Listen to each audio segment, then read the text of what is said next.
Let us all recollect all the virtues that we have, and with that recollection of virtue, we call it Sila Anusati.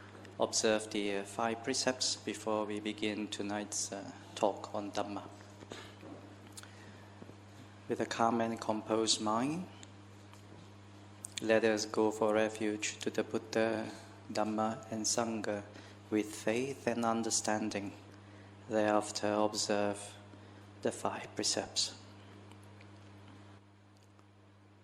Handamayang buddhasa bhagavatu umbha bhaganamakarang karumasi. Namo tassa bhagavato arahato samma sambuddhassa. Namo tassa bhagavato arahato samma sambuddhassa. Namo tassa bhagavato arahato samma sambuddhassa. Handamayang tisarana gamana patang karumasi. Buddhang saranang gacchami. Dhammang saranang gacchami. Sanghang saranang gacchami. Dutiyampi buddhang saranang gacchami. Dutiyampi dhammang saranang gacchami. Dutiyampi sanghang saranang gacchami. Tatiyampi buddhang saranang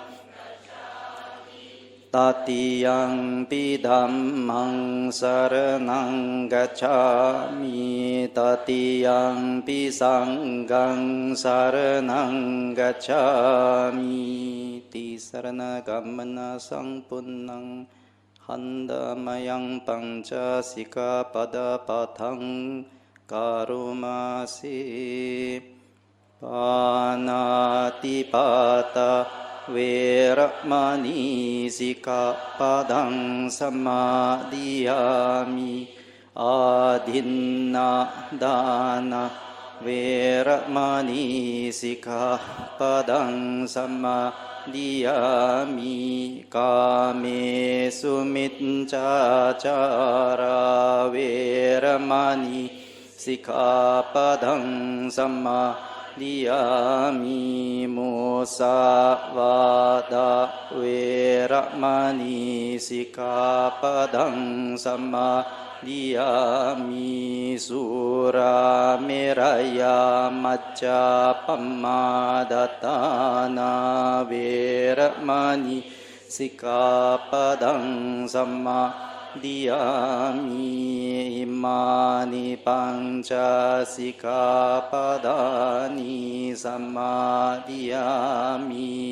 Imani panca padani samadhiyami. Imani panca sikapadani samadhiyami. Silena sugating yanti, silena boga sampada, silena nibuting yanti, tasma silang viso dahayi. Sadhu, sadhu, sadhu. Sukhi hontu. Good evening, everyone. Wish the people beside you good evening also. I mean sincerely.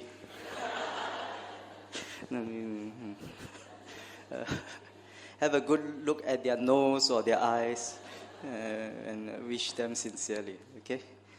Tonight, as usual, I prepared some notes for everyone. So I'll have our very wonderful youths to give out the lecture notes for tonight.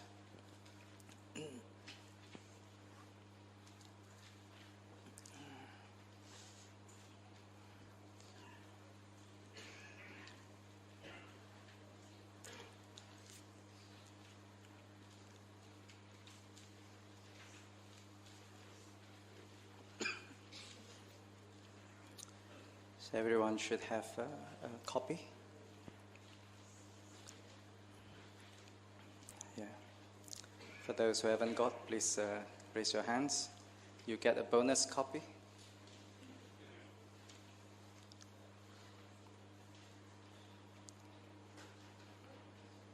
You got? Yeah.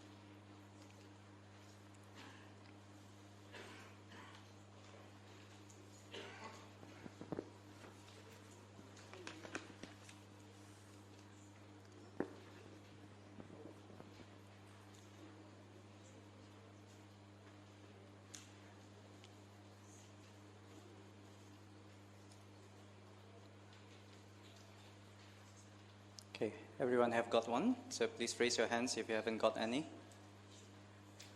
Right. Yeah, extra for the front. Yeah, all these 6.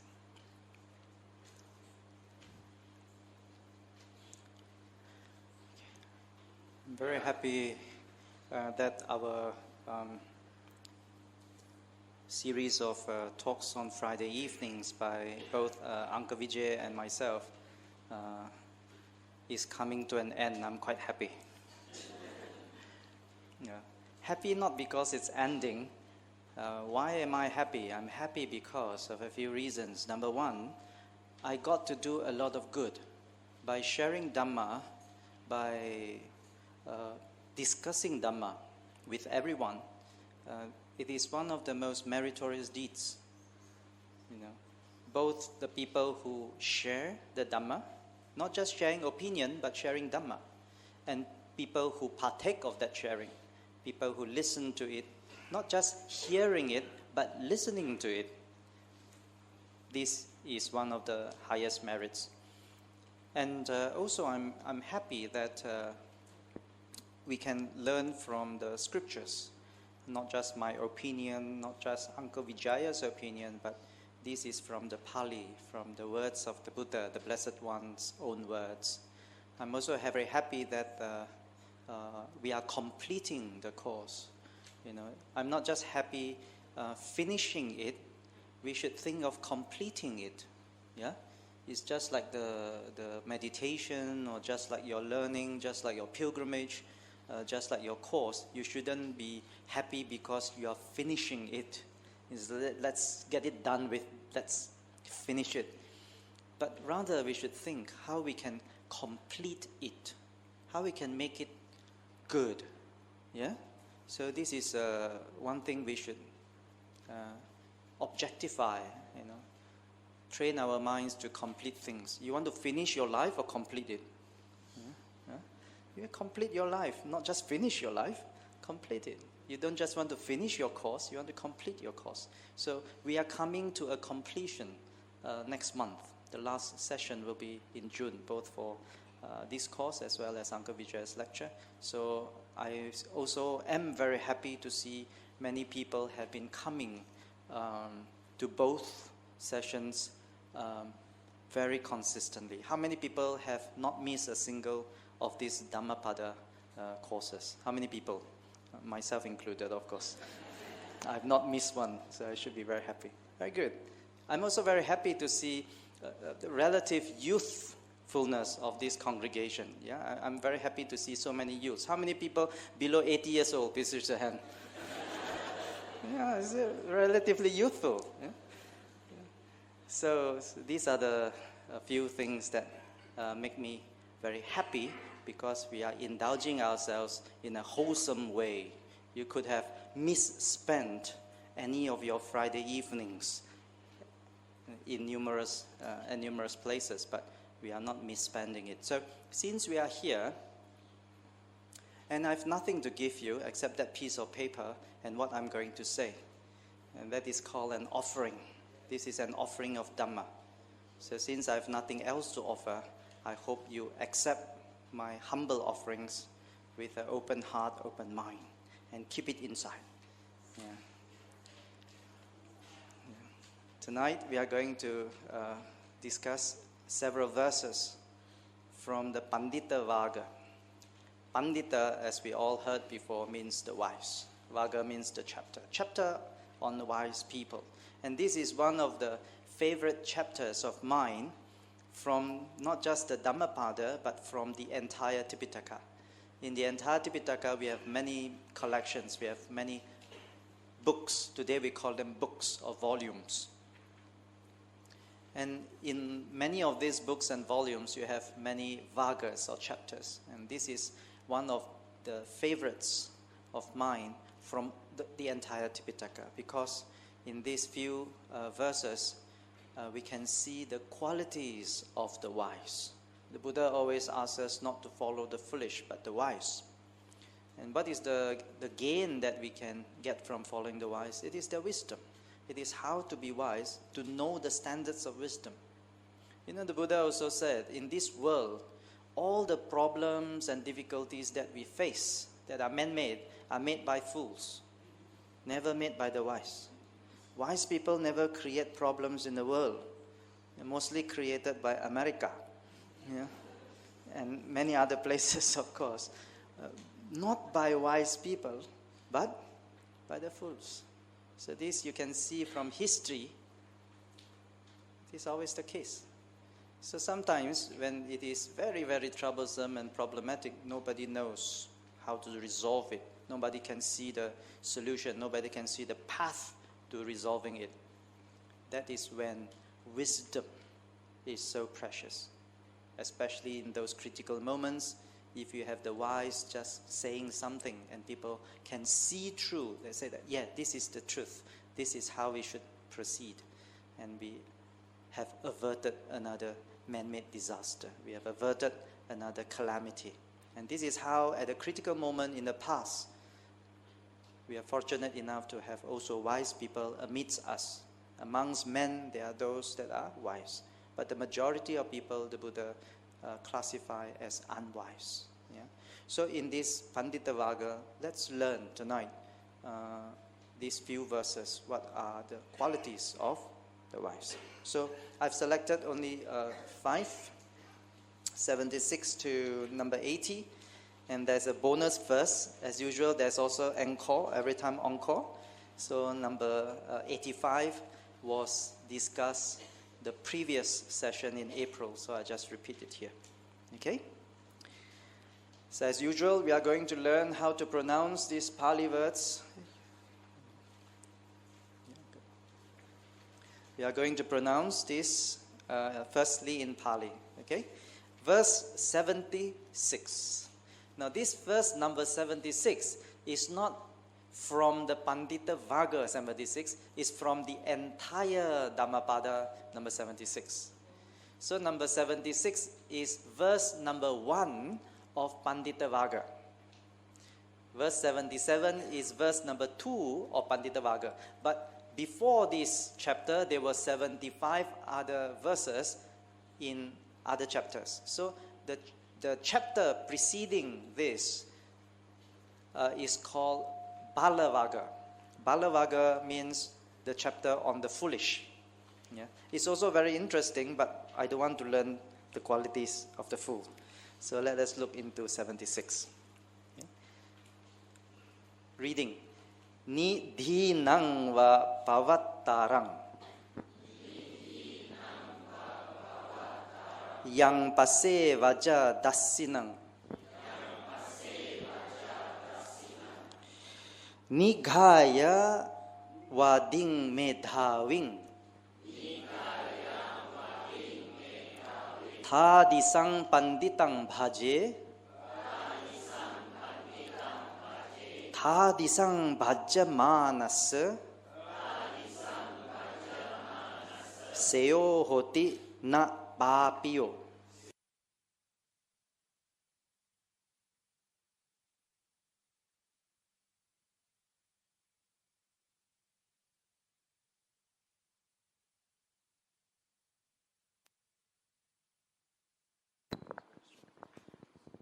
Testing. Is it better?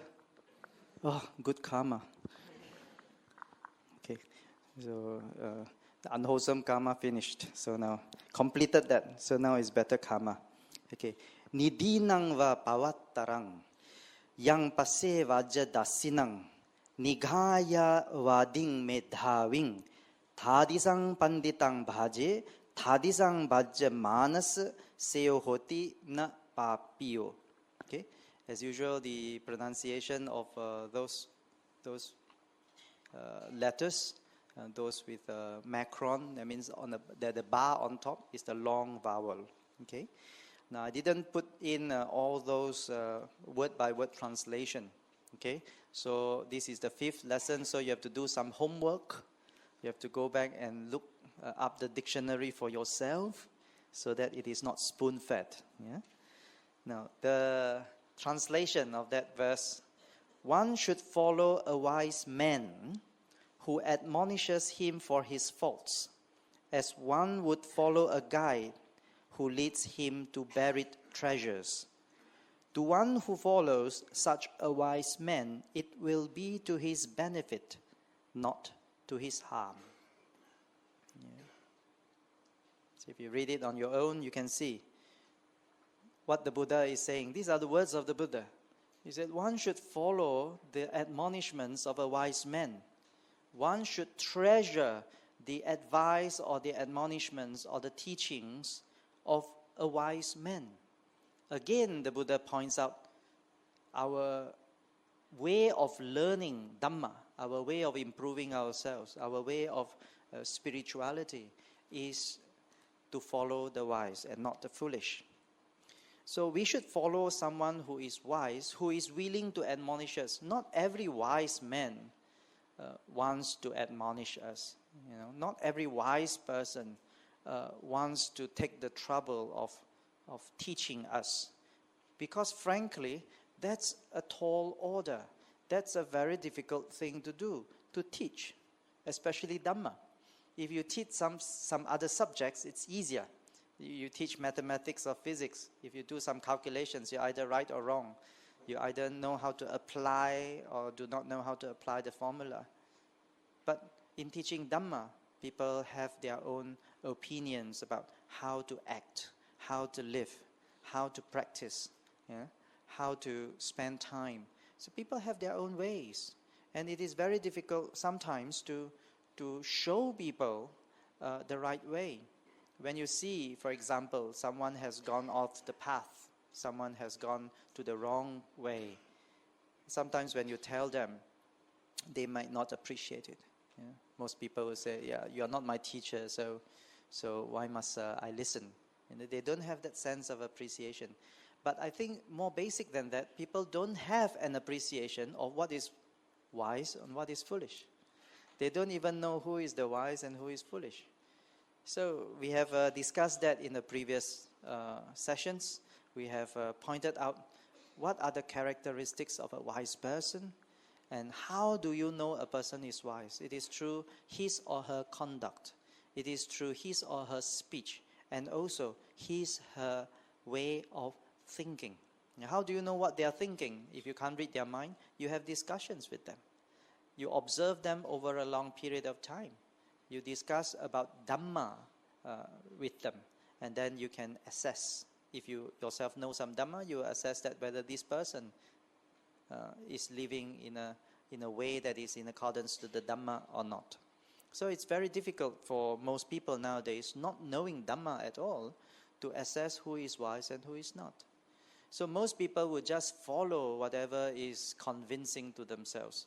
So if a guru comes and promises you, I can look into your past. Do you want to know your past? How many people want to know our past? Huh? How many people want to know our past? Many. If you ask this, how many people want to know your future? Many people want to know their future. So if a person comes and do some promotion, do some gimmick, do some kind of promise, and they can convince people to follow, and people would. Yeah. So people would follow all these ways, but to follow the Dhamma, it's rare. So to follow the Dhamma is truly beneficial, not just to follow anything else. So here it says one should follow a wise man who admonishes him for his faults. Do we all have faults? What are our common faults? Huh? What faults? Yeah, finding faults is one of our common faults. What else? Huh?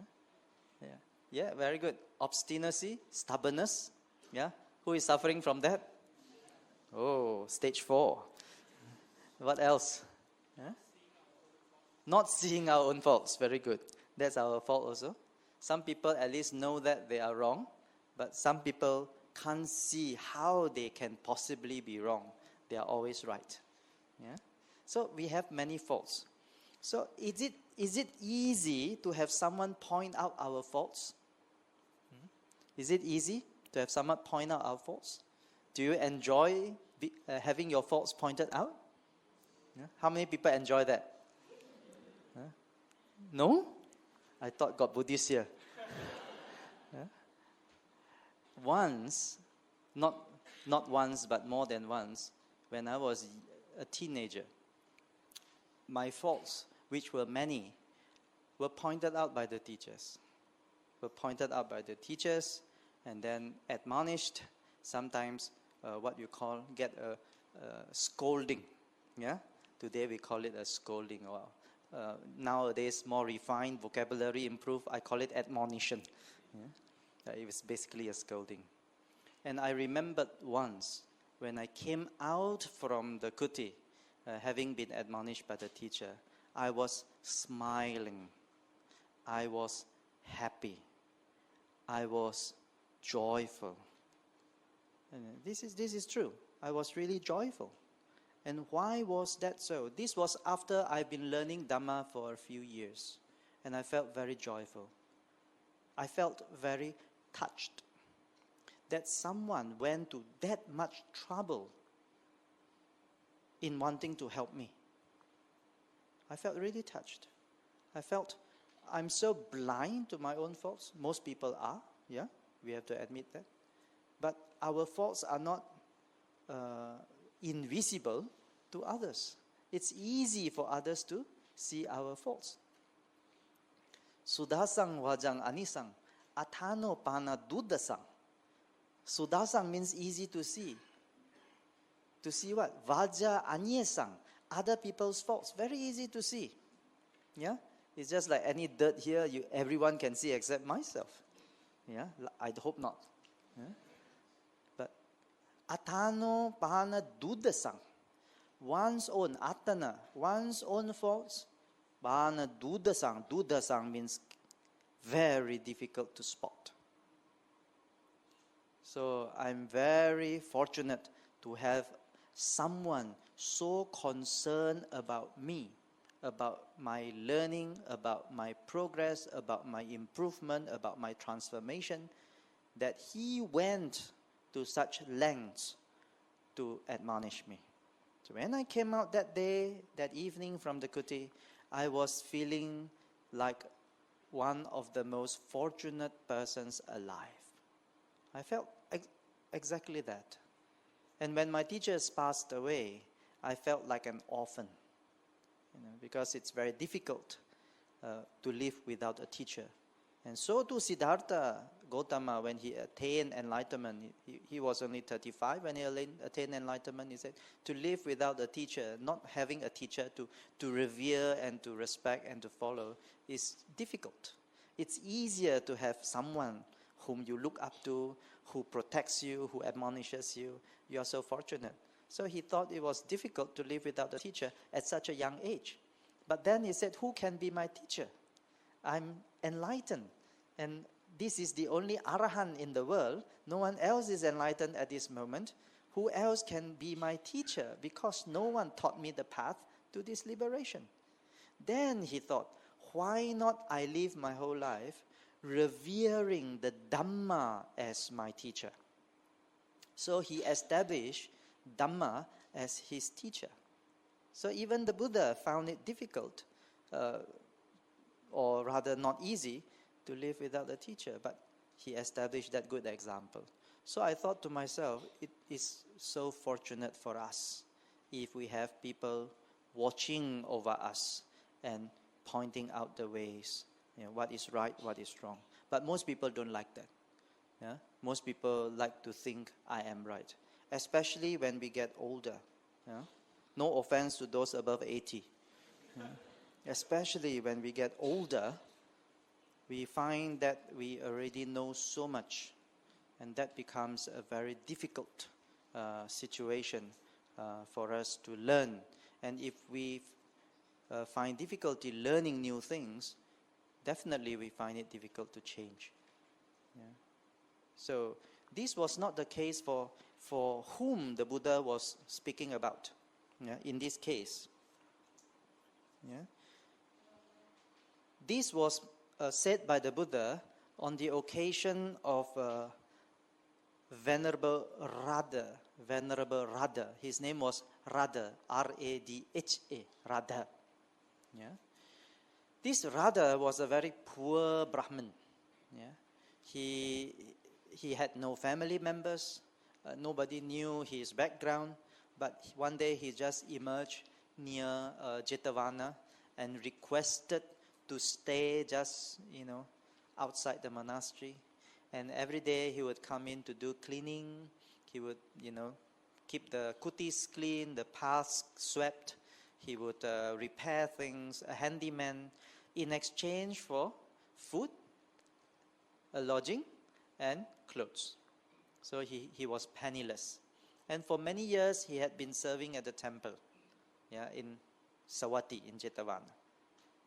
All along he admired the bhikkhus. At first it was just for his survival. But after some years, he became very inspired by the bhikkhus.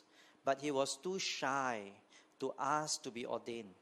And nobody bothered to really look into his spiritual health also. Nobody really bothered about Radha. So he was just someone you call to do something. It was just a handyman.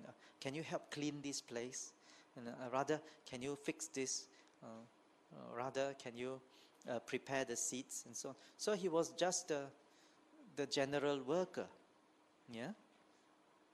But the Buddha one day saw in Radha, he was actually paying attention when there was teaching. And he was very respectful towards the monks, even very junior monks, even samaneras, novices who were living in Jetavana. Radha, being a very old man, was even respectful to them. And he was trying his very best to recollect what was heard the evening before. So he had those spiritual qualities. And the Buddha also saw one thing. He actually also wanted to be a monk. So one day the Buddha asked Radha, do you aspire to be a monk? Then he started having tears. He said, yes, Venerable Sir. But I'm a very lowly person, penniless, depending on the generosity of others. How dare I ask to be ordained? I'm not worthy. And the Buddha said, but do you treasure spirituality? He said, yes, of course. And the Buddha, anyone who treasures spirituality is worthy. Then the Buddha, that evening, asked the congregation of monks. He said, by the way, this old friend, Radha, he has intention to become a bhikkhu. Anyone would like to ordain him? Ordain means take him as your disciple. All the monks kept quiet. Why? Ordain an old man?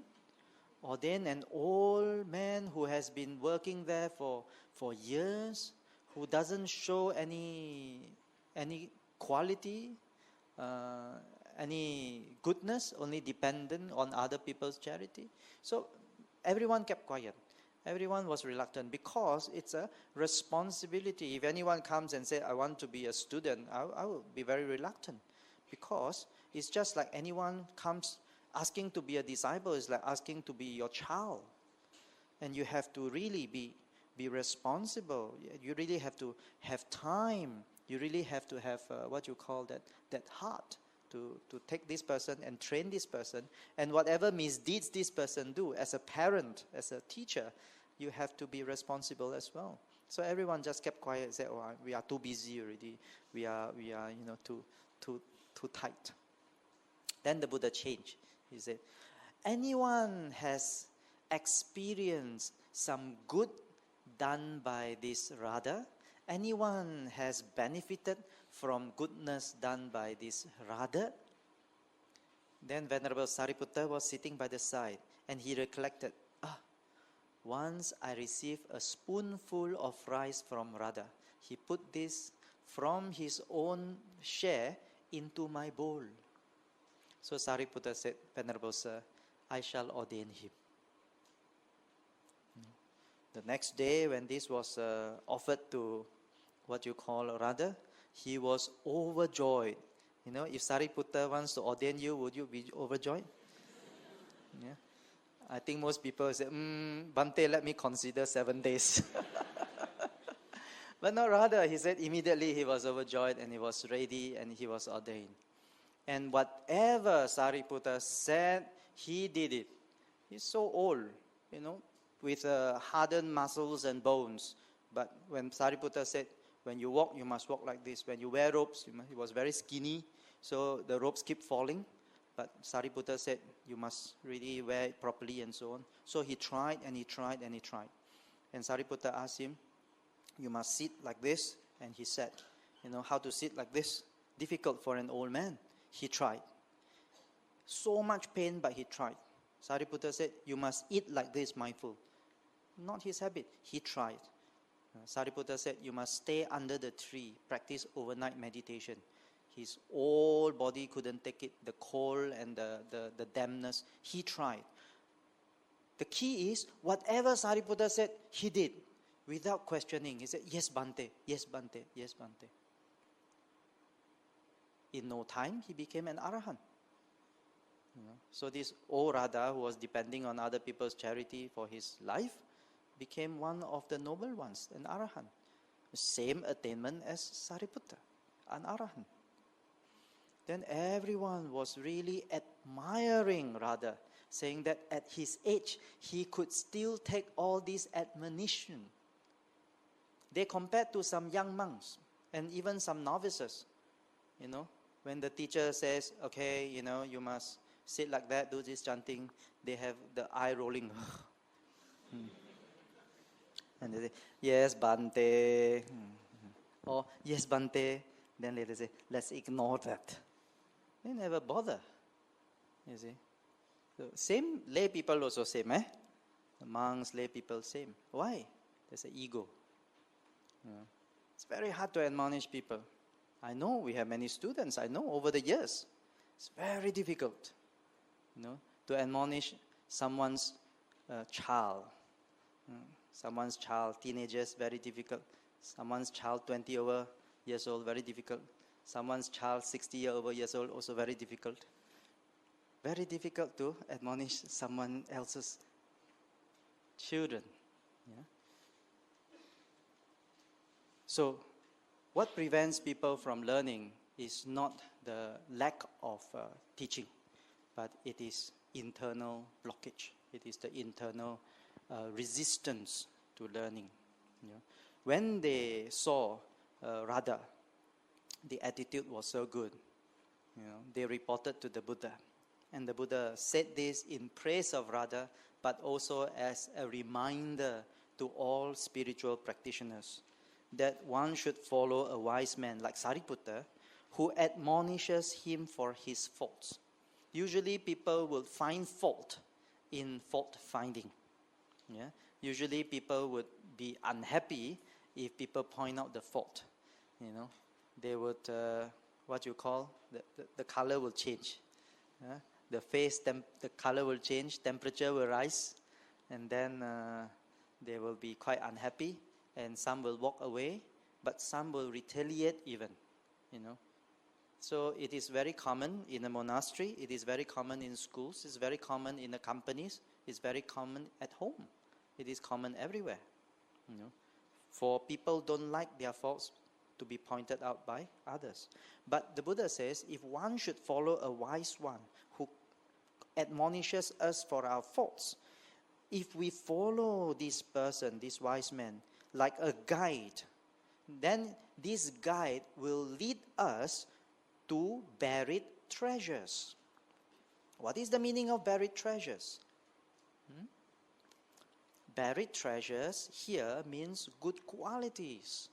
We have all these good qualities, this latent goodness within us. If we hadn't got this latent goodness, there's no point the Buddha or the Aryas teach us any Dhamma. There's no point teaching us if we don't have latent goodness. All of us have latent goodness and can cultivate morality. All have this latent goodness to cultivate morality.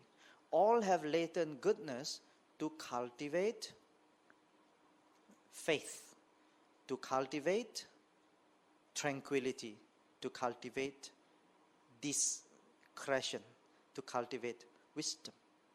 All of us have. So if we follow the wise teachers who constantly admonishes us for our good, for our sake, then we will slowly discover all these buried treasures. We have it within us, but it is not apparent.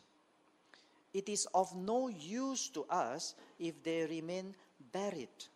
We have to uncover them, discover them. Only they can be helpful to us. These treasures, I repeat, are no use if they are buried. Do you understand? So in the Buddhist teaching, treasures here, or dhanang means treasure, refers to the 7 treasures of the noble ones. Saddha, for example, faith and confidence based on right views. Sutta, the understanding and the knowledge of true Dhamma. Sila, morality and virtue. And then selflessness and generosity, and you also have virya, which is energy, and have panya, to wisdom. All these are treasures according to Buddha's teachings, and they are all buried inside. So with a teacher that keeps on reminding us, for example, my teacher keep reminding, I feel very shameful being lazy, so I put in more effort. Then the teacher is still not happy. He said, you call this effort? Okay, so do more. Oh, today I'm very happy. I meditated 40 minutes already. Then the teacher said, you call this effort? Okay, how about 50 minutes? Still not enough. 60 minutes, not enough. I said, you have 24 hours. And you meditate 60 minutes, not enough. So pushing. If not for the push, then you wouldn't overcome laziness. If not for the push, you will not exert effort. There is no energy. There is always this lack of discipline. So a good teacher, especially a wise one, is very, very helpful to us. That's why the Buddha says, they are our Kalyana Mitras. They are our best friends. The Buddha himself said so in the Vinaya Pitaka. He said, monks, I am your best spiritual friend. And the whole of the whole idea of becoming a monk and joining the order, being a Sangha member, is about this spiritual friendship. And I am your best spiritual friend. So this is something that is very pertinent. If we want to progress in our practice, in our what you call Dhamma, we have to overcome our faults. If we don't overcome our faults, then these spiritual treasures will always be buried. Buried by what? Buried by our defilements. That's why the Buddha says, firstly, sabba papasa akaranang. We have to clear away all these unwholesome qualities, all our defilements. Then only kusalasa upasampada, then only we can cultivate all the wholesome virtues and qualities. Yeah. So why are they buried again, all these good qualities? Because of our defilements. So a lot of people, they don't have the humility. Yeah. That's why they feel humiliated. When they, especially someone point out the faults, they felt really humiliated. They don't have the humility. Serving in the temple also, we need a lot of humility. You ask Uncle Vijay, he has been around for a long time. He's still around because of his humility. How many times had our ego been challenged, and yet every time, because of the Dhamma that you have inside, rise to the occasion, and the ego just melts away. So if we don't have that kind of humility, we cannot continue for long. We cannot be here without creating strife and suffering for ourselves and others. So humility is a virtue. It is a buried treasure. And if we can just follow the wise teacher, like following a guide, then we will be led to find these buried treasures. All the goodness within us can be shown to us by a wise teacher. So, to follow such a wise man will lead to our benefit and not to our harm. Yeah, we might find that, I'm suffering because my teacher never praised me. I'm suffering, my what you call self-esteem is very low now because my teacher never praised me every day. By right, as a good teacher, he should praise me. He should motivate me, encourage me, and so on. But good teachers seldom behave in the way we expect them to. They are not like management gurus. They don't just give high marks and appraisals and say that you can do it. Let's go all out. Let's do it. They are not like that. Sometimes they let us know. They let us hear what we need to, not what we want to. Yeah. So when we hear what we need to, it often hurts. That's truth, dukkha. Yeah. The truth is dukkha. And when we hear it, sometimes our bubbles get punctured, burst. And then we go, my ego has just been bruised. But we have to consider it this way. At least we are aware of how big our ego is. When it is bruised or when our bubbles burst, at least we are aware that that should be the way. And then, this is actually to our benefit, never to our harm. Okay?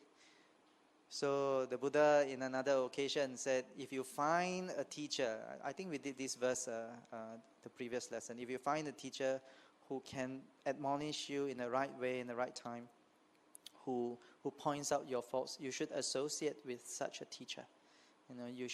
You should treasure such an opportunity. And I'm glad I did, because without that, who would I be? Yeah. So this is a very important lesson for all of us, the lesson of Radha, the Venerable Radha. Yeah. So in the temple also, when we serve, when we are doing sasana work, make sure that we always keep this ego in check and practice humility. Always have the humility. Then we won't feel humiliated. Yeah? We will feel that it is natural. This person is helping me reduce my ego. So it is a good thing. It is to my benefit, not to my harm. Okay? The next verse, the Buddha says, Ova deya nusasaya asabhacha nivaraye. Okay, together. Ovadeya nusasaya asabhacha nivaraye sattang hi so piyo hoti asatang hoti apiyo. Yeah, I repeat. Listen carefully. Satang hi so piyo hoti asatang hoti apiyo. Okay. Hi so piyo hoti asatang hoti apiyo. Okay. One thing about this, how the Buddha uses these words. He's brilliant. It's really brilliant. It's really poetic, and there's a lot of pun in the original Pali. Anyway, the meaning is, the wise man should admonish others where necessary. He should advise and prevent others from harmful deeds. Such a wise person is held dear by the good. He is only disliked by the bad. So this is an encouragement to monks, to Sariputta again in this case, and Moggallana. What happened was, in a village called Kitagiri, a group of monks had landed there and settled there. Someone gave a piece of land which is quite fertile. It was just outside the village, and the group of monks settled there. They were headed by two senior monks. One was called Asaji, and the other one was called Punasaba. These two monks headed this group of monks, and then when they were comfortable there, they started building kutis, which were very, very nice, and then they started planting fruit trees to have shade, and then the fruits were bearing lots of fruits, and they started selling them and enjoying, the sales, and they started planting flowering plants, and then selling flowers, and people came. That whole place was like a very nice garden, and people came there not because of the Dhamma, but because of the pleasure, So when this was known, the Buddha knew about it, he sent Sariputta and Moggallana, go and advise this group of monks at Kitagiri, ask them not to indulge in all these things. Cultivation of land is not permissible to Buddhist monks. Planting trees and especially selling them, they are not permissible. And besides those things, they also deal with money. They also deal with storing fruits and so on. So there were several rules, Vinaya rules, that were transgressed. So the Buddha asked Sariputta and Moggallana, go and advise them, ask them to stop doing that, focus on the practice. This is not real practice, because the lay people are now very unhappy. They see that these monks are corrupted, and they are corrupting people who don't know Dhamma. And other people are laughing at the Sangha, saying that, you see, Buddha's disciples, they are also like commercial people, doing business and planting. They are also like farmers. So it was giving everyone a very bad name. So out of compassion, the Buddha says, go and tell them, don't be so wayward. Come back to the practice. And Sariputta and Moggallana did that. They went to Kitagiri, advised the monks. Some monks were so angry with them, they chased Sariputta and Moggallana out of the thing. Some of them repented and said, oh, we didn't know, we have been misled. So they followed Sariputta and Moggallana back to Savatthi. Some others disrobed, saying that, oh, if this is the case, being a monk, I have to give up planting and selling and storing, then I disrobe, I better become a farmer. So there were many people who disrobed. There were some who want to maintain robes but continue their wayward way, but others repented and followed Sariputta and Moggallana back to Jetavana.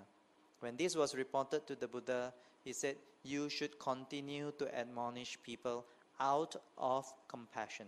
And he advised wise people to admonish others. He didn't advise foolish people to go and admonish others. So if you haven't passed the test with distinction, please don't think too highly admonishing others. Where necessary, it says. This is my words in parenthesis, where necessary. Sometimes there is what you call no necessity to admonish others. But why do we need to admonish others?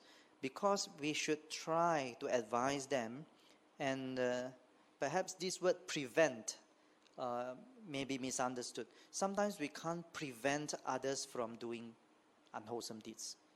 We can't prevent them. But here, maybe you should put in, we can dissuade them.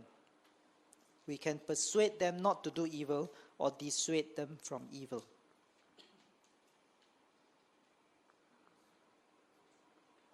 And why so?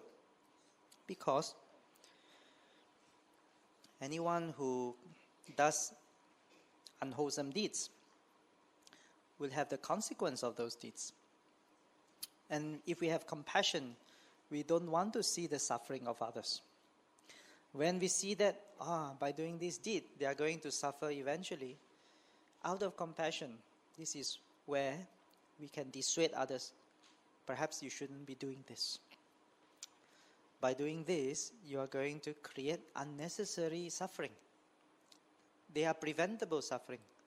But if you do it, then you have to go through all this suffering. So better not to do it. So this is the way of the wise, to dissuade others, preventing them from doing harm to themselves. Yeah. So if such a wise person is held dear by the good means people who are themselves not foolish, people who are themselves spiritual, people who themselves wants to be good, but they are disliked by the bad. The bad means people who do not care, do not respect for wise teachers, who don't care, no shame in doing unwholesome deeds. So those are called the bad. Yeah? They are called asatang. Yeah? The good, they are called satang. Satang means those who at least understand a little bit of Dhamma. Asatang means those who do not understand Dhamma. You know? Now, I have to mention here, understanding Dhamma is different from knowing Buddhism. Yeah? Many people, they have a lot of knowledge on Buddhism. They can argue a lot on Buddhism. Yeah? But Dhamma is different from Buddhism, because Dhamma is not knowledge. Dhamma is practice. The result of practice is Dhamma. If we have a lot of knowledge and we don't practice it, then it is called empty, asatang. But if we practice it, then we understand, doing this leads to happiness. Doing that leads to suffering. I shall therefore not do anything that leads myself and others to suffering. I shall do my best to do things that lead myself and others to happiness. That is knowing Dhamma. Okay? So for people who know Dhamma, they like others to point out to them, to dissuade them from doing the unwholesome, to encourage them to do the wholesome. They like that. But for people who don't know the Dhamma, they dislike others from telling them what to do, what not to do. They say, we will do what we like. You know, when the Buddha passed away at the age of 80, Kasyapa, his disciple, was on the way to Kushinara. And there, he met with people traveling from Kushinara who relayed the news Buddha had passed away.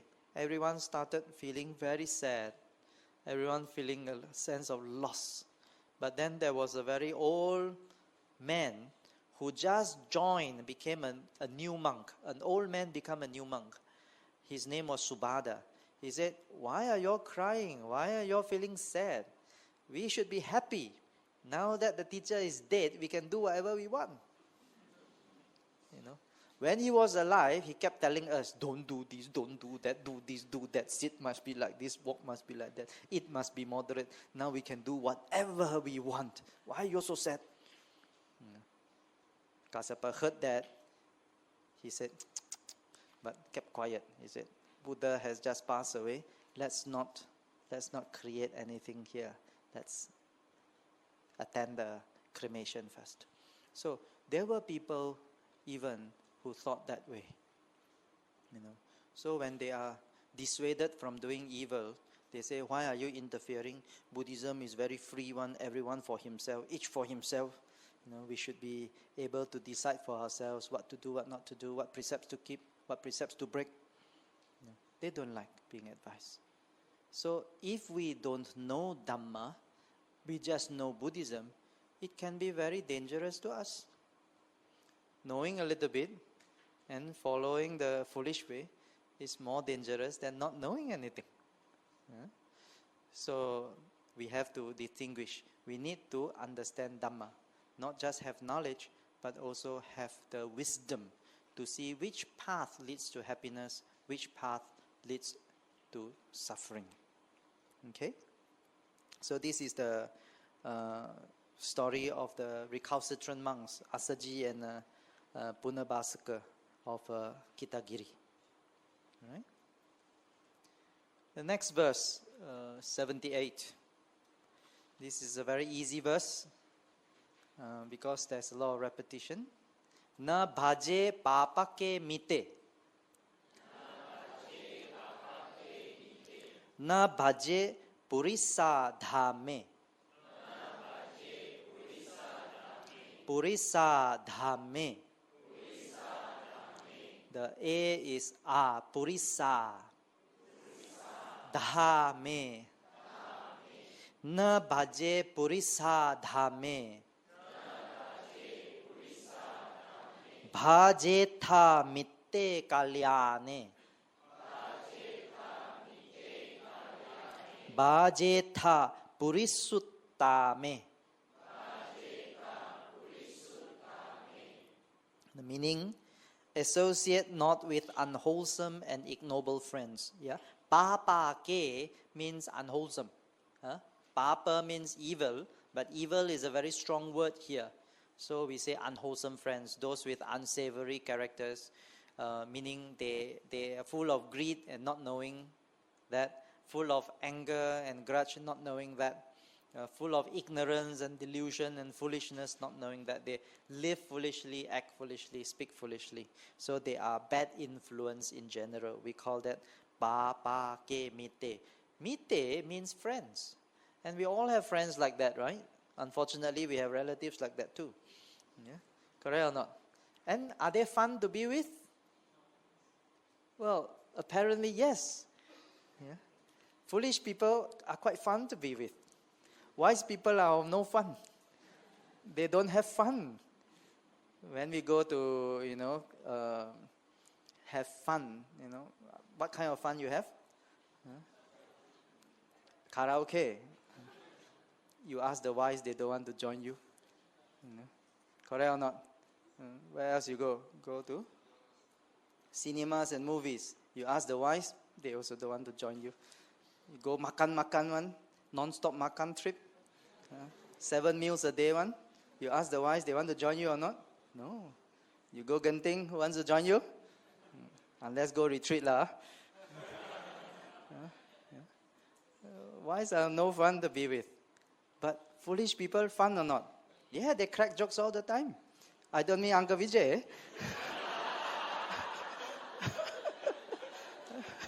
He cracked wise jokes. Yeah? So, all these foolish people, they can be very fun to be with. They are a magnet. Yeah? They are what you call sometimes very jovial. They take things easy. They have fun.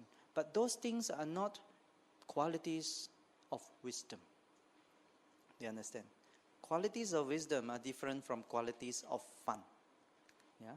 A person who is very greedy, who encourages you to be greedy, you also find it, wow, very appealing, Gambling, showing you all the games, showing you all the pleasure of the senses, showing you the good food and all those things. They are really good friends. You say, wow, my good friend every Saturday bring me to Sek Ho Ye. Many people like this kind of friends. But people will say, be moderate in eating. Don't go so far. Don't drive all the way to Ipoh just to have lunch. Spend more time meditation. I say, you don't know how to have fun one lah. Yeah.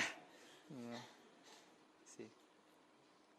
So, not necessarily foolish people are not fun to be with, but they are not the ones that are going to help us from ourselves. The greatest harm that we can find in the world is not the harm that others do to us, but the harm that we get ourselves into. And how do we get ourselves into harm's way? It is by having this excessive greed, by having a lot of attachment and desires and cravings, by having a lot of anger and grudge, and having people encourage us on, to fight. by having a lot of delusion, wrong views, and so on. This is how beings get themselves into harm's way. What other beings can do to us is only a fraction of the harm we can do to ourselves. Example.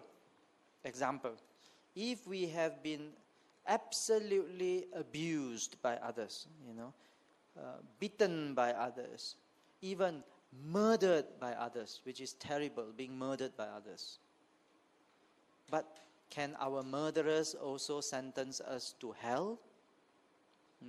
After murdering us, or when murdering us, after this you go to hell, and like that. Can we go to hell? No? Can or cannot? Can our murderers send us to hell? No. They can terminate our life, but they cannot send us to hell. Who can send us to hell? Very clever, huh? Who can send us to hell? Ourselves. Who else? Who else can send us to hell but ourselves? How do we go to hell? Never learn, They always scold people. Always scold people like that. Then if they ask you back, then how do I go to hell? You don't know how to answer? How do we go to hell? By doing the unwholesome. Not knowing what is right, not knowing what is wrong. We keep indulging in the unwholesome. We keep accumulating all these habits, and habitually we do it. That is how we create the path to hell. No one else can send us to hell. No one can but ourselves. So whatever harm that others do to us, it is not as harmful that a foolish person can do to himself or herself. All right? So therefore, do not mix with unwholesome and ignoble friends. Friends who have no noble qualities. Yeah? We call them Purisa Dhamme. Purisa means men. Dhamme means no noble qualities. Men or people without noble qualities. Purisa Dhamme. Na Baje. Translated into Hokkien, Mai Cham. Mai Cham Bo Ho Lang, Mai Cham Pai Kia Tao. So this is the Hokkien translation of the Dhammapada verse. Baje Ta means Cham Kache. Cham Toti. Cham Bingo Toti. Mitte Kalyane. Mitte means true friend. Kalyane means wonderful qualities in a friend. Kalyane in what you call literal terms, literally means beautiful. Yeah? Not handsome, not pretty, but having all those good qualities within. They are called Kalyana Mita. Kalyana means good friends, beautiful friends, with all the virtuous qualities within. This one, Cham Toti. Yeah? Bhajeta. Bhajeta Purisuttame. Purisa again is man. Utame in Malay, utama. Like Banda Utama and so on. What is utama? Utama is xiang ho. Choi ho ge. Purisuttame is best among people are those with wisdom. Yeah? Best among people are those with virtue. Best among people are those who live in accordance to Dhamma. That is the definition of Purisuttame. Mite Kalyane are people who are good, having virtues, and also who guide us towards virtues. If we don't mix and associate with people with virtues, then we don't know what is virtuous. For example, when I was young, I had a very good friend. That friend showed me what filial piety is about. Yeah? You know, when you are a teenager, yeah, you don't naturally feel filial towards parents, correct? We are so concerned about our having fun, our own pleasure, our own freedom. We don't know what's filial piety. But this friend, every time after school, say 2:30, he say, "Hey, Your parents are not at home. They only come back at 6. Let's come to my house, or let's go to another friend's house and let's play. Then 5 o'clock you go home lah. Your parents will come back at 6. You never know. And he said, no, I promised my mother. But she wouldn't know, right? Those days, no handphone, nothing. You cannot track them by GPS also. And you don't plant microchips into your children those days. Nowadays, I don't know. There's no way of knowing. But he said, no, I promised my mother. Every time when we go to town, rarely we do, but sometimes certain weekends we go to town. And then after our breakfast, he would say, oh, can I borrow some money from you? I said, sure. I said, borrow. Why do you want to buy this food? We just had breakfast. It's for my father and mother. They like this. So it's from those little things that you pick up. Oh, this is how we show concern to our parents. This is how our word to our parents must mean something. He showed that to me. And he showed it, wow, all this breakfast, I had good food, I'm so happy, but I forgot my parents. I forgot my parents. He did not. He remembered his parents. These are the things. And he didn't have enough money on him, so he borrowed from friends. He said, I want to buy this for my mother and father. And sometimes you ask, at home they also had food already. What time is it now? I said, no. If I buy it for them, it will make them very happy. Again, another gem of wisdom. Little bit you collect. If you don't mix with people like that, what do you collect? If you mix with people who are very greedy, what do you collect? Germs. Not gems, germs. Very good one. That's a good one. You can join Uncle Vijay. So if you join with people who are always very upset, very negative, very harmful and so on, we pick up those qualities. We are shaped by our association. When I was younger, I saw how people make pottery. In the school trip, we went to what you call a pottery workshop. Yeah? So these Malay, they make this labu, pottery. And you see the whole thing, they step on it, and the whole wheel spins. And then amazingly, when your hands touch it, and then the shape will change. You can press it a little bit, and then you can see, the long neck is formed. And then you can press it down, and the long neck disappears, and it becomes round again. You just use your fingers and your touch to shape that wet clay. And it may be a jug, it may be a pot, or it may be something useless. It is shaped through contact. Similarly, we spin around every day. Time goes round and round, just like the potter's wheel. It goes round. You just press on it, it goes round and round, non-stop. And whatever we come in contact with shapes us. So if we come in contact with unwholesome people, the unwholesome qualities also shape us.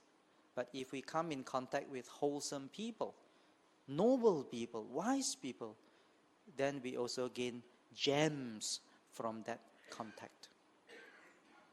So the key is this. Wholesome, noble people, wise people may not like the things we like. We like to talk, eat, have sense pleasures, have many things.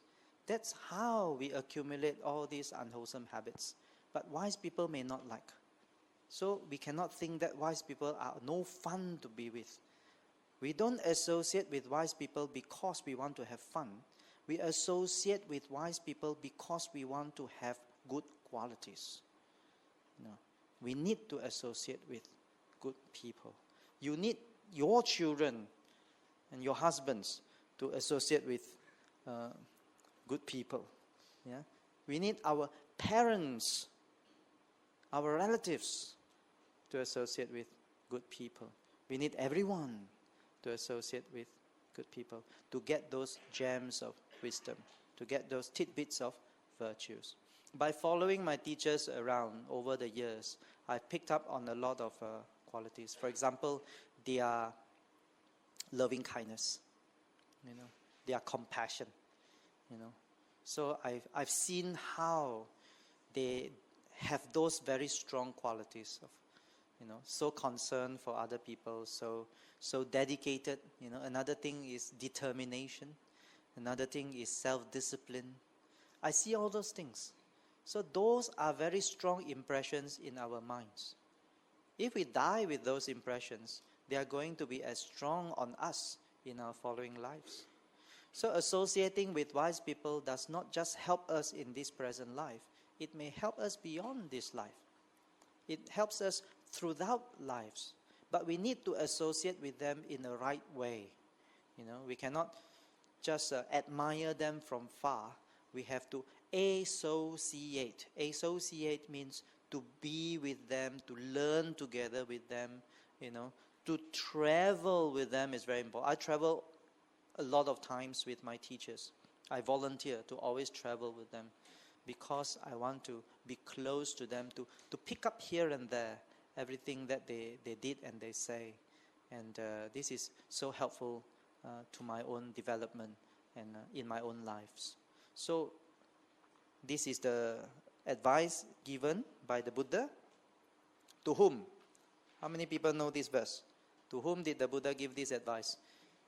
Associate with wholesome and noble friends. Don't associate with ignoble ones. To whom did he give this advice?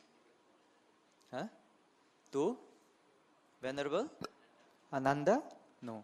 To whom? Rahula? No. To whom? Maybe someone you didn't think about. To Venerable Chana. You know who was Chana? Who? From which vihara?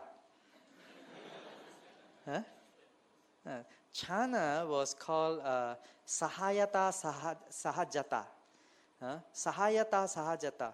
He was a companion of Siddhartha Gautama from birth, from young.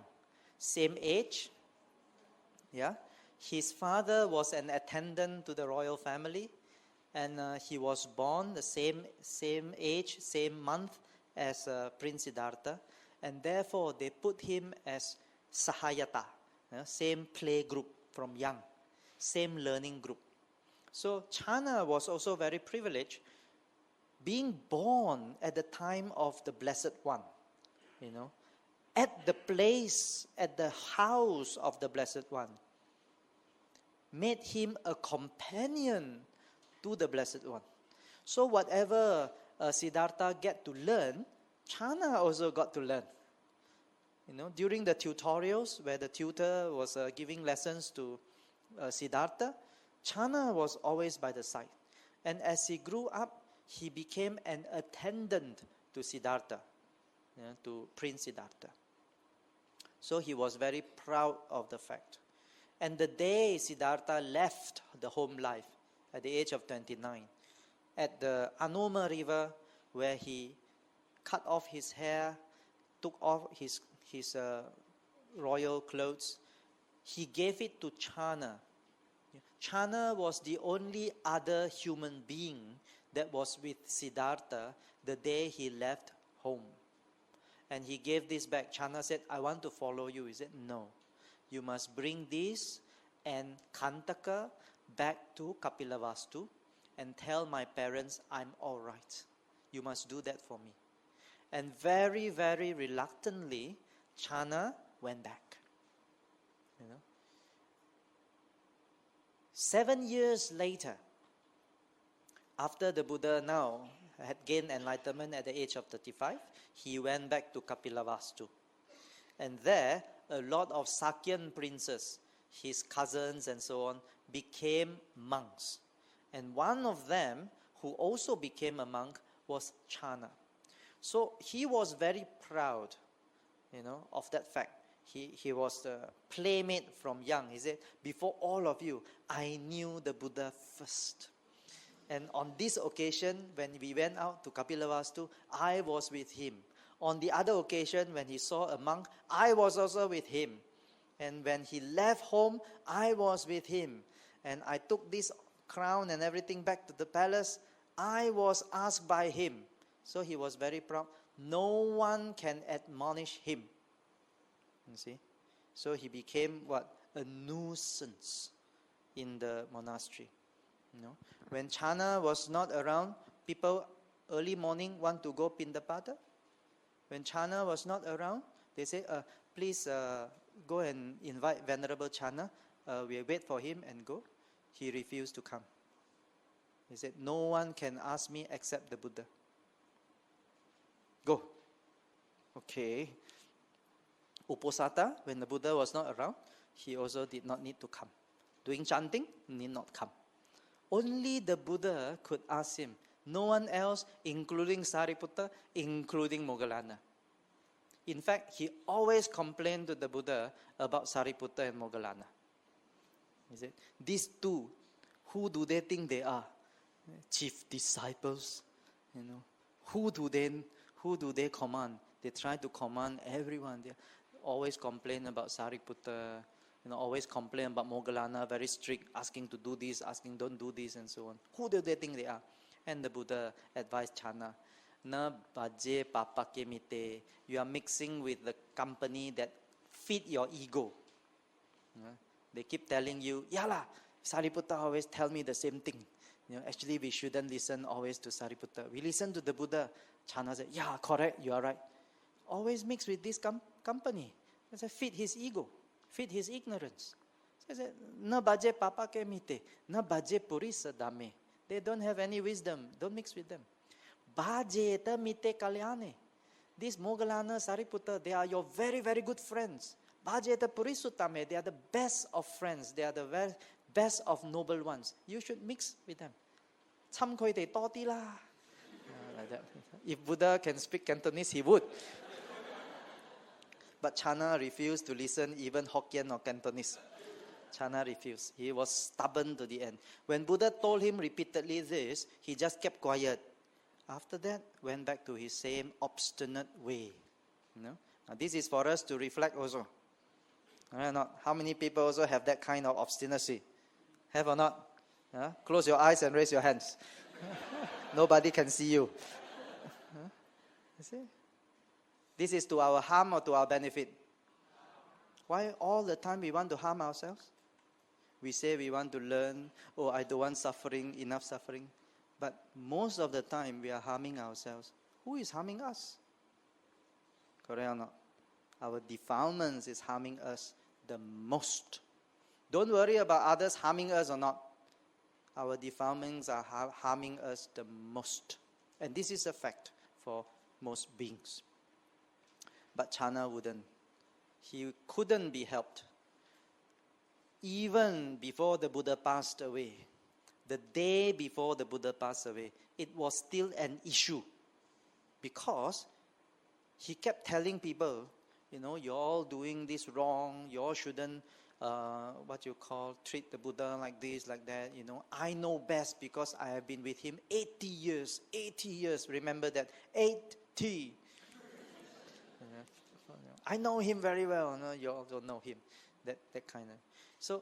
So much so that Venerable Ananda, when the Buddha was on his deathbed, hours before Parinibbana, Ananda had to ask the Buddha, Venerable Sir, what should we do with Chana? Because now he listens to you. After you pass away, this will be a nuisance, a recalcitrant. Nobody can change him anymore. Hours before the Buddha passed away, this 80-year-old monk is still an issue to the teacher who is dying. See? So Buddha told Ananda, he said, he will not change before I pass away. But after I pass away, he would change. The Buddha gave assurance. He would change. But the Sangha should administer the Brahma Danda on him. Oh, Brahma Danda. I've never heard of Brahma Danda. Danda means punishment. Brahma means the heaviest punishment. What is the heaviest punishment? Buddha had never talked about Brahma Danda before. So what's the heaviest punishment that is going to be administered by the Sangha, by the community, on Chana? So Buddha answered, no one should talk to him, no one should choy him, you should not invite him to go on anything, just leave it to him, whatever he wants to think, whatever he wants to say, whatever he wants to do, mo choy koi. This is Brahma Danda. I think Cantonese is easier. Mo choy koi. After the cremation of the Buddha, when the Sangha was meeting, all these decisions were read out.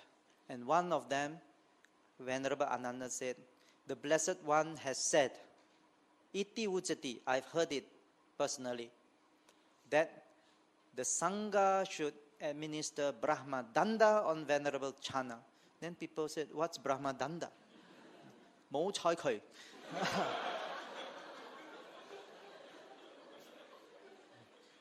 See?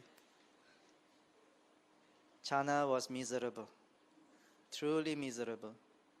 At 80 years old, not invited, not spoken to. If he tried to speak to anyone, everyone just maintained and just excuse themselves, walk away. He was utterly miserable. Then only he realized, what a complete fool I have been. All these years, living with the teacher, living with the Blessed One, so proud of the fact that I'm so close from birth with the Blessed One, and yet I am the furthest from the Blessed One. In terms of wisdom, enlightenment, I have none. Nothing. I'm not close at all. What distanced me from the Blessed One is my huge ego. The Buddha has no ego. Sariputta, Moggallana has no ego. They are close to the Buddha. I have a huge ego. I am the furthest from the Buddha who has completely destroyed ego. Then only he realized.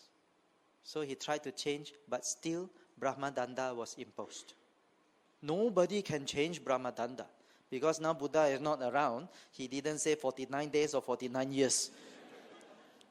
Nobody could change that. Nobody could lift that. He had to live with it. And he felt so remorseful that he said, perhaps now I should try to get close to the Buddha. How to get close to the Buddha? Destroy one's ignorance, destroy one's ego. Once this self is destroyed, then you are as close to the Buddha as the Buddha. So he strove very hard and became an Arahant. And the moment he became an Arahant, Brahma Danda was lifted by itself. Everyone associated with Chana again. So you can see, we can live our whole lives, being proud of the wrong thing. Being proud that I was here when this temple was built. I was here when this society was formed. I was here with our teacher when he was alive. I was this, I was that. And I also can say I was full of ego. So the most important thing to get close to the Dhamma is to destroy the ego, not to have all this ego. I have met with people without this airs, Of course, in private as well as in public, I have always admired Uncle Vijay. I've said that before. But also there are other people. I met one gentleman in Kedah. And he was the founding president of a temple. And once when I gave a talk there, maybe 15 years ago, he came and attended. I didn't know him at that time, but he sat in the second row and he listened and listened. And after that, he said, I want to say something. And he came out and he said very beautifully, and he spoke also, quoted in eloquent Pali language. And then only I knew, oh, this is someone that knows the Dhamma. But I also can see in him the humility, the sincerity. He said, I was thinking at that time, and today also I think we need such leaders more. These are true leaders. These are true leaders who knows the Dhamma, not just know Buddhism. They are also practicing at the same time. We really need these people to lead the community. So I've also met with people like that, monks and lay people, but most people cannot see that how to be close to the teaching, how to advance in the teaching is by destroying our defilements. Okay, so this is the verse spoken to Venerable Channa. Very easy to remember.冇侵嗰啲人，侵咗對你冇益，侵多啲好似薩利พุ特咁嘅，先有進步嘅。So very easy. Yeah, see. Okay. All right, the next verse, 79. Dhamma piti sukhang seti. Vipassanena cetasa. Arya pave ditte dhamme. Saddha ramati pandito. You see the English. He who imbibes the Dhamma lives happily with a serene mind. The wise man ever delights in the Dhamma revealed by the Aryas. So it's quite straightforward. Imbibes, English word, it means to drink, to consume. Yeah, he who imbibes the Dhamma is more poetic than he who drinks the Dhamma, then you get drunk. But he who imbibes means you absorb, you drink, you consume, and you absorb. For example, some people are imbibing the Dhamma now. Who is imbibing the Dhamma? Yeah, imbibing means open up all the channels and let the Dhamma flow in terms of sound, yeah, in terms of ideas, in terms of virtues. Let it flow. We are open to the Dhamma. We are imbibing the Dhamma. And if a person imbibes the Dhamma, he lives very happily. At the end of every session, as it is completed, as you are going off, and even the next day and the next, you feel a sense of happiness. You don't feel tired after you imbibe the Dhamma.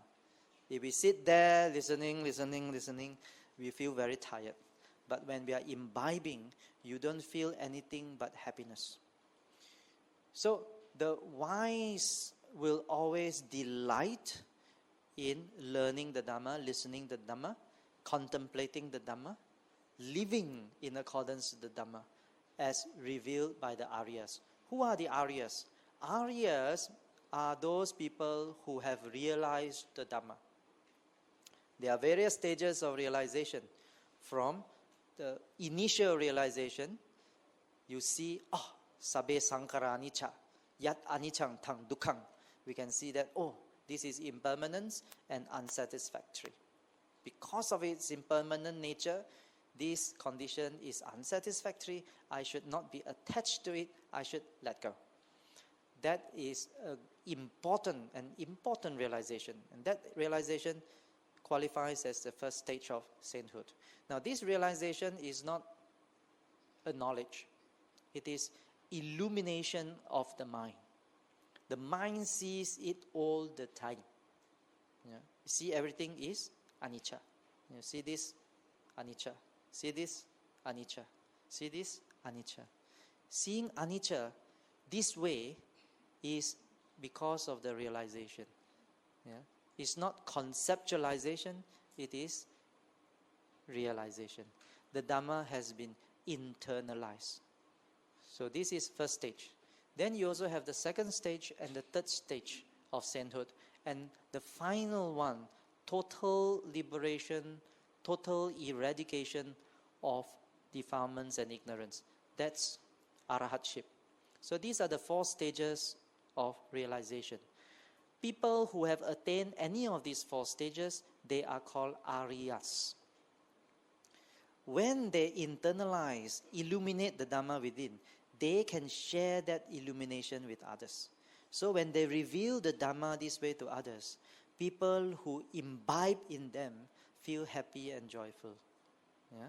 And they have a mind that is very serene. Dhamma never makes us unhappy, never makes us disturbed. Dhamma always makes our heart at ease and our mind at peace. Yeah? This is the quality of Dhamma. So that's why he who imbibes in the Dhamma lives happily with a serene mind. And the wise man, and only a wise man can appreciate Dhamma, because Dhamma is not entertaining. Yeah?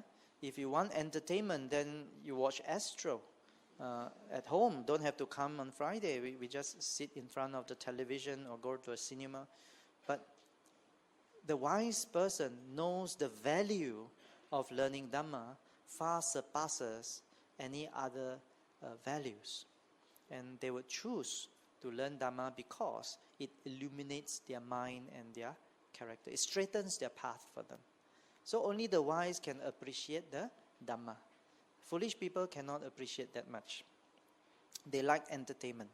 Yeah? They like to entertain their senses, to have pleasure and comfort. Yeah?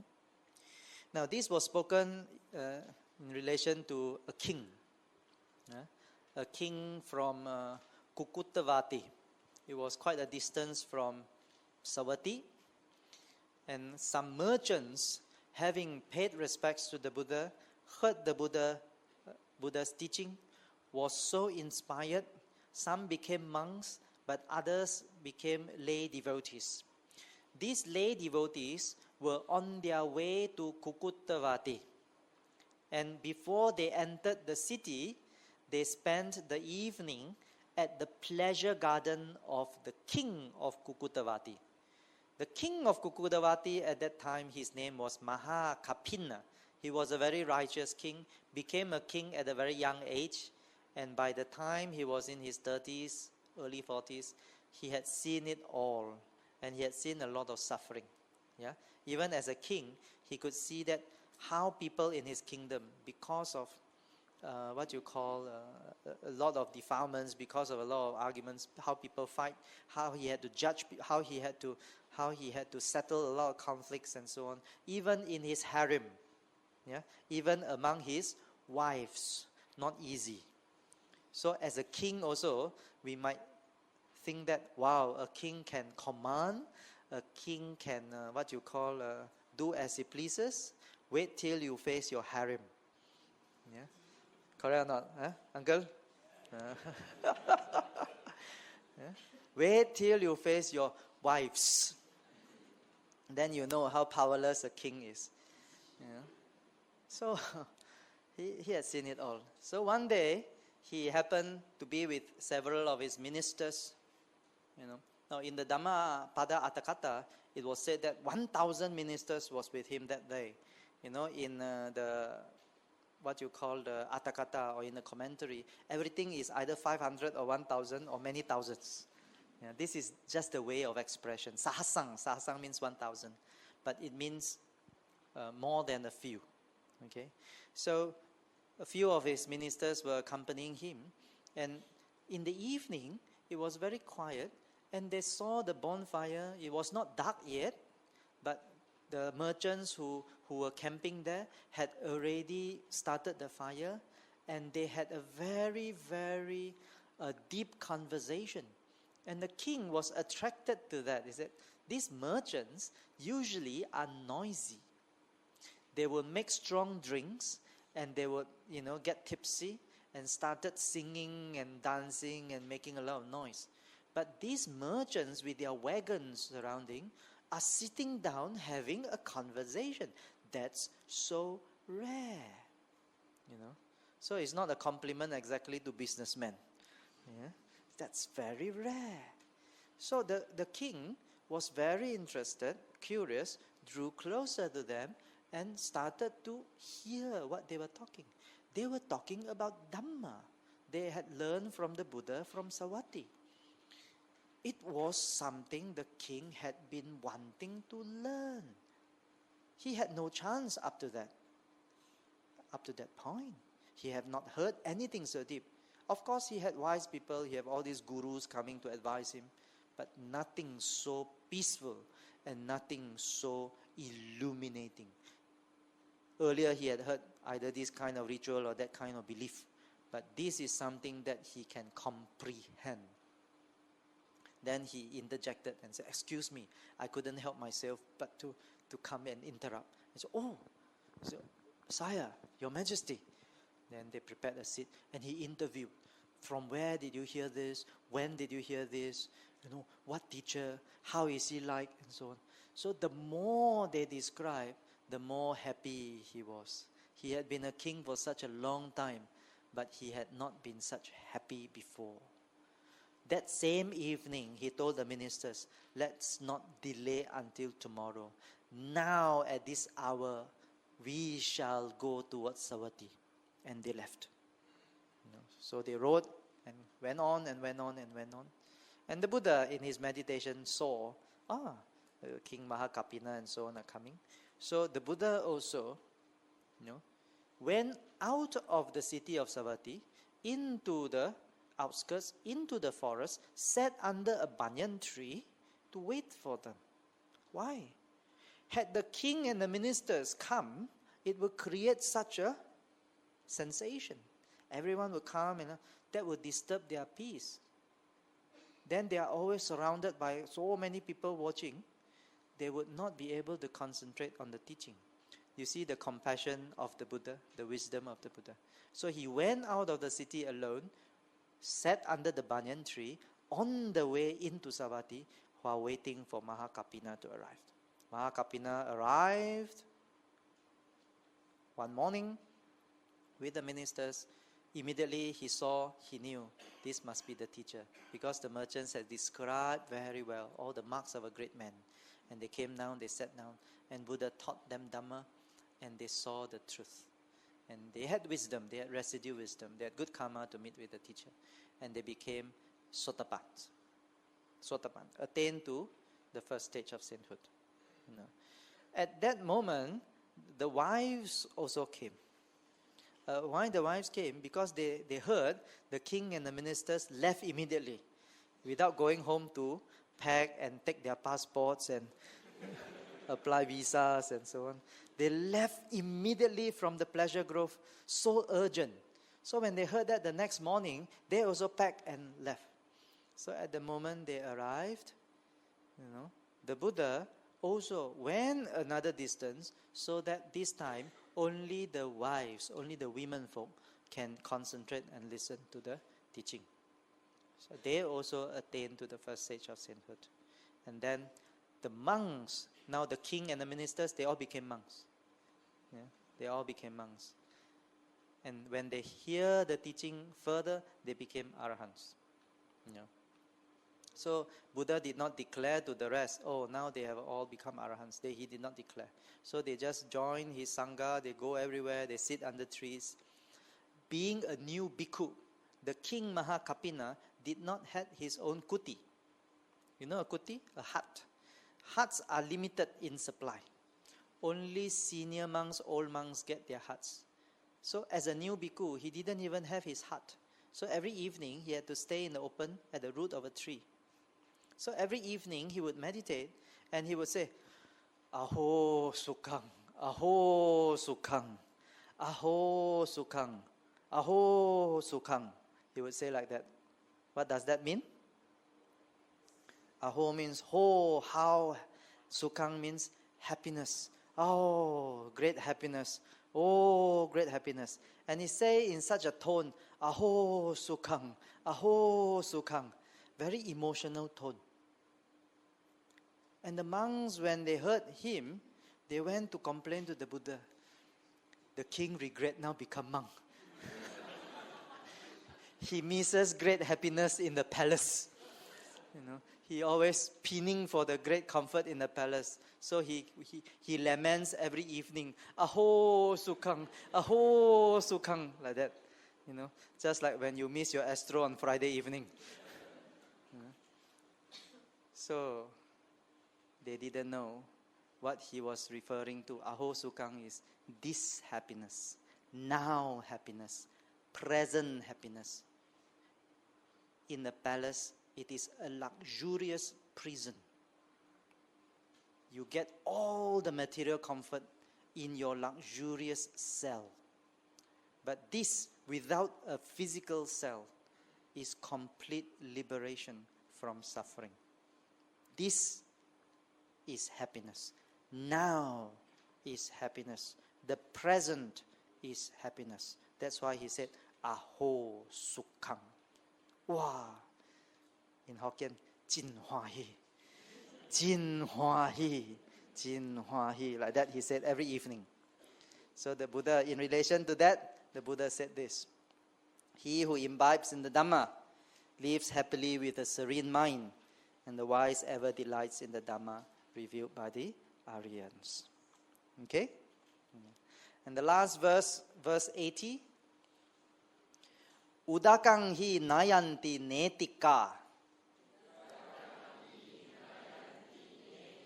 Usukara namayanti tejanang. Dharung namayanti tachaka. Attanang dhammayanti pandita. This is a very famous verse. Together we read, irrigators lead the water, fletchers straighten the arrows, carpenters bend the wood, and the wise straighten themselves. This is a famous verse. Yeah, we have seen this verse somewhere before if we read the scriptures. Now, this is spoken in relation to a very young novice monk who had just been ordained. His name was Pandita. He came actually from a very rich family, and the parents were very devout followers of the Buddha. And as a young boy, he suddenly asked the mother and father, he said, can I become a novice? And the parents were surprised. At 7 years old, he wanted to become a novice. But they told him, being a novice is not going on a holiday camp. You have to sacrifice a lot of comfort. You have to follow your teachers. You have to be very obedient. You have to wake up early. You have to collect food. You have to do a lot of chores. I said, yeah. I know. I want to. And they were happy. So they allowed the son to become a novice because they were devout Buddhists. They didn't stop the son. They didn't become a Mara to the son. They allowed the son, enabled the son. So the 8th day after he was ordained, and he was ordained again, very fortunate, under Venerable Sariputta, the very, very good, wise teacher. And Sariputta always got him ready, dressed him properly. Okay, now we are going out for Pindachara. We are going out for alms round to collect food. So follow behind me. As they were leaving the monastery, they passed by some irrigation canals. And because it was in the winter month, the water was flowing. And he saw water turn down a hill and then going down and so on. He said, Venerable Sir, he asked Sariputta, does water have consciousness? Sariputta smiled and said, water has no consciousness. Oh, but can you direct water this way or that? Sariputta said, yes. Although water has no consciousness, it can be directed by the irrigators. These are what these canals are for. And then, being 7 but very wise, he said, something without consciousness still can be directed. So as they were approaching the village, they saw, fletchers, people making arrows. They use bamboo because it's light. Arrows cannot be heavy. It has to be light. So they use bamboos. But bamboos are not naturally straight. They are a little bit bent. So they fire them over, the fire. They have to, straighten it. So as they fire it, they bend it. As they fire it, they bend it. And they straighten the bamboo to make it into a shaft for the arrow. Arrows have to be straight. Yeah? Then he saw these bamboos also, I suppose, no consciousness, but they can be straightened. As they went into the village, they passed by a group of carpenters. At the workshop, these carpenters were busy making wheels for the bullock cart. Something that is not round, the wooden blocks and logs were all straight. They can bend it into wheels. And he thought also, this wood also has no consciousness, but they can be shaped into wheels. Then he said to Venerable Sariputta, excuse me, Venerable Sir, can I not go on to the Pindachara? I would like to go back to the monastery. And Sariputta looked at him and said, okay. Sariputta again allowed him. Luckily allowed him. So Sariputta sent him back to the monastery. He ran back to the monastery, went into his resting place, sat cross-legged, started to look at his breath, and was deep in meditation. Deep in meditation. He thought water has no consciousness but still can be directed. Arrows, this bamboo has no consciousness but still can be straightened. Wood has no consciousness but still can be shaped into wheels. But I who have consciousness, what should I be doing? Everything else can be shaped. Everything else can be formed. But how should I, with consciousness, shape and form myself? So, having that thought, he excused himself from the Pindachara, went back to his cell, and started meditating. And the Buddha also saw that. Now, Sariputta went on alms round alone and collected 2 sets of food, one for his disciple, came back. As he was approaching the kuti, the Buddha saw, now Pandita is still meditating, but he has reached the 3rd stage of sainthood already, Anagamin. Now Sariputta is going to go there and ask him to come out of meditation to share his food. He will stop at Anagamin. So Buddha himself immediately went there to intercept Sariputta and talk to Sariputta, slow him. That precious moment, half an hour or so, Pandita continued to meditate and he became an arahant at age 7, 8 days after ordination.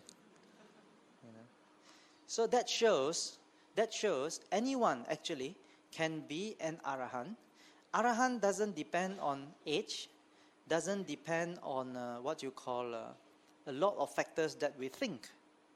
You need to have a diploma in Buddhism and then attend 10 retreats before and suffer immeasurably, then only you can. That is not the condition for attaining arhatship. The condition and the cause for attaining arhatship is the defilements that we have abandoned. If we are obstinate, stubborn, ignorant, and cannot see our own faults, we will never be able to abandon any defilements. So don't talk about arhatship. Not even the 1st stage of sainthood we can attain. But if we can just open ourselves to Dhamma, just easily accept, with humility accept admonishment, work out our defilements, not walk out. Many people say, I don't like it, I walk out. Work it out. That is the path to progress. When we walk out, we are following our own ego. That is the path our ego created, not the path of Dhamma. So therefore, we have to work out our salvation. So this is what happened to Pandita. So you see, a person who is striving very hard, even the Buddha had compassion and intervened on behalf. And so this is the story of Pandita. So how did he get the glimpse of what he need to do? By seeing that inanimate objects without consciousness still can be led and shaped. What more a being with full consciousness? So that story was very inspiring when I first learned it. I said, I'm not 8 years old anymore, I'm not 7 years old anymore, I'm 16, so I feel a bit shameful. So that really made me think also about how we should shape ourselves, how we should discipline and train ourselves, how we should train our minds. And this is called cultivation. So today what we have is education. But what we need, my dear friends, is cultivation. No amount of education is going to change us if there is no cultivation. So education must be matched and met with cultivation on our part. Individually, paccatang veditabu. Everyone must realize. Individually, we must cultivate. Then with the Dhamma and our internalization of that Dhamma, there is the spark that correct our view, that destroy ignorance and defilements, and that is called awakening. It is doable. My dear friends, it is doable.